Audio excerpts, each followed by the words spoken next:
اور میں نے کیوں اسلام چھوڑا اس کے اوپر جو سوال رہیں گے, کیا مجھے آگے موقع ملے گا کہ میں آپ سے سوال کر سکوں؟ کیوں نہیں, میں تو یہاں بیٹھا ہی اسی لیے ہوں. میں ہر دوسرے ہفتے عام طور سے اللہ ہے کہ کوئی انیوژول ہو یا میرا اسکیجول چینج ہو جائے تو میں آتا ہوں, اور کسی دن آپ کی رودات بھی سنیں گے کہ آپ نے اسلام کیوں چھوڑا. ہو سکتا ہے کہ میں آپ کی کچھ مدد کر پاؤں, اور ہو سکتا ہے کہ آپ کو اندازہ ہو جائے کہ آپ نے غلط چھوڑا ہے. ٹھیک ہے جی مفتی صاحب, جاتے جاتے صرف ان مسلموں کو جن سے تھوڑی سی پریشانی ہے, مجھے زیادہ نہیں, ان سے آپ اتنی گزارش ہے, میں آپ سے سوال کر رہا ہوں, کیا اسلام کو پیش کرنے کے لیے جھوٹ کا سہارا لیا جا سکتا ہے؟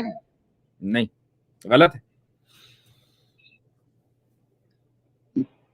تھینک یو سر, میں نے آپ کے صرف جواب لیا ہے, اور اب میں آئندہ آپ سے ملاقات کروں گا تو وہ ساری ڈیٹیل آپ کو بتاؤں گا کس طریقے سے یہاں پر غریب مسلمان پریشان ہوتے ہیں مسجدوں سے جو عمل ظاہر کیا جاتا ہے. مسجدوں سے نہیں ہے کہ دیکھیے ہر جگہ اچھے برے لوگ ہوتے ہیں.